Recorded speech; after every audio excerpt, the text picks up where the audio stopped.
persaudaraan dari Bukit Sandar Matahari Ladalero. Kami menyapamu semua dalam senandung ucap salam dalam Sang Sabda. Bacaan Injil dan Renungan hari ini, edisi 18 Mei 2025, hari Minggu Paskah kelima. Disusun dan dibawakan oleh Frater Tony Nahar SVD. Selamat mendengarkan.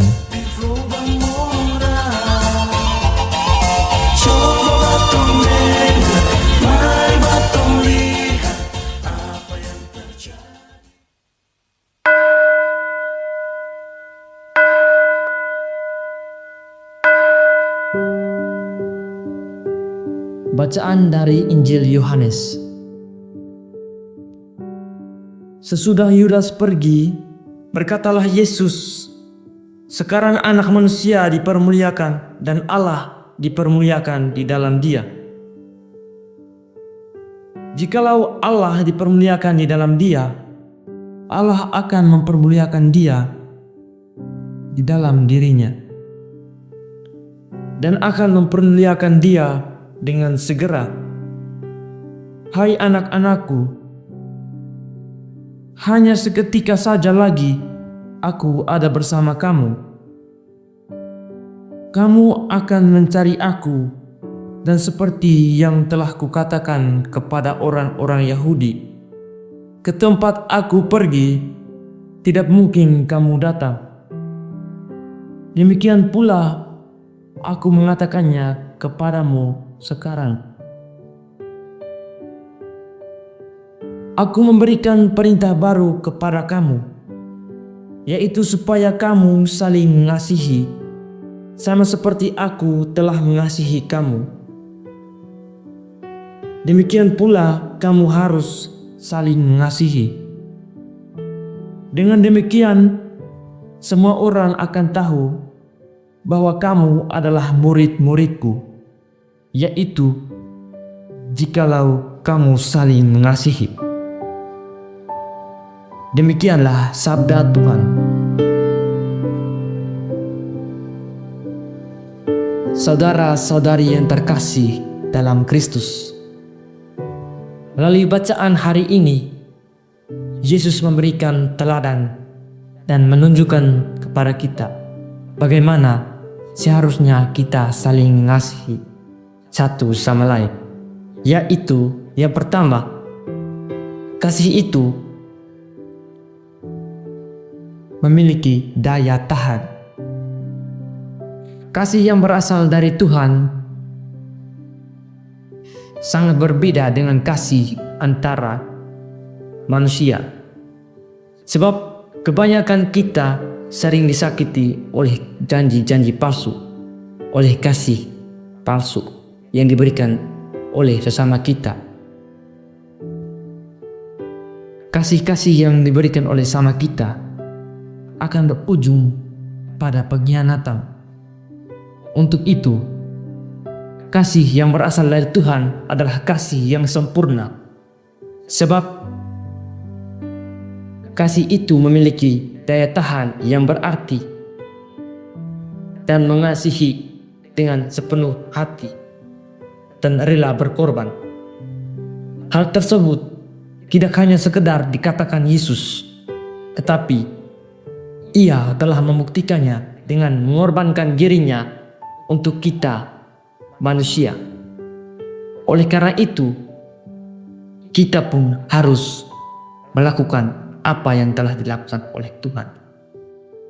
Yang kedua, kasih itu bukan hanya sekedar teori, tetapi harus dipraktikkan. Seperti kata Yesus, "Hendaklah kamu saling mengasihi sebagaimana aku telah mengasihi kamu."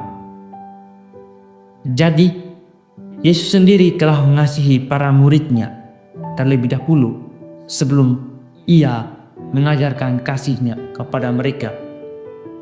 Dengan demikian, kasih itu harus menjadi gaya hidup kita, sehingga kasih itu tidak hanya menjadi sebatas teori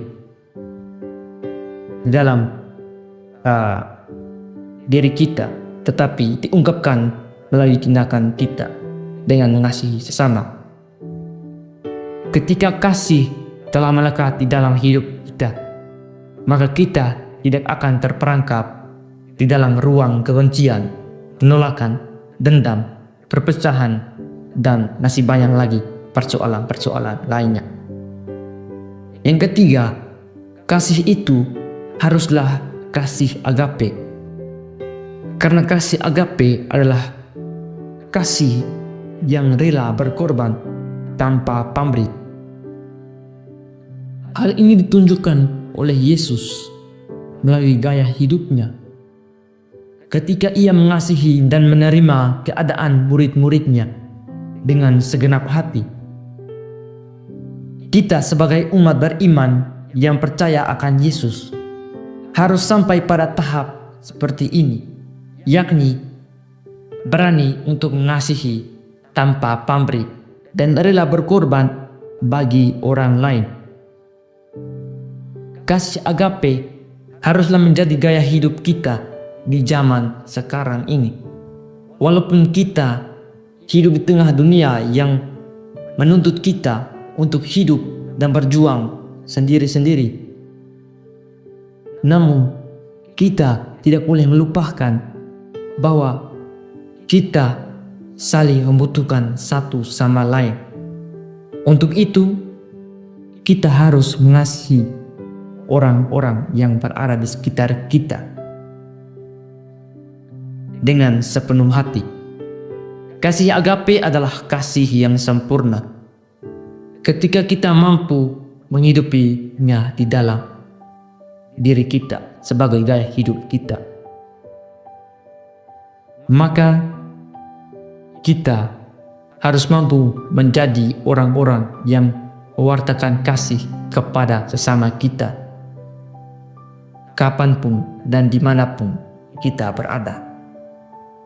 Kita bukan hanya mewartakan melalui kata-kata, namun kita juga harus mampu untuk terlebih dahulu menjadikan kata-kata itu hidup dalam tindakan kita, yakni kita harus mampu mengasihi sesama kita dengan tindakan-tindakan yang kita lakukan terhadap mereka.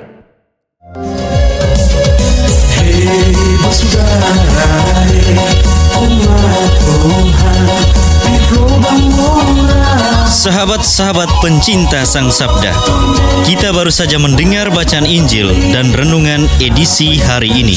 Sampai jumpa kembali pada edisi berikut. Terima kasih kepada Divisi Kerohanian website Seminari Tinggi Santo Paulus Nedalero. Semoga Sang Sabda menjiwai seluruh pengalaman hidup kita hari ini. Tuhan memberkati kita sekalian. Amin.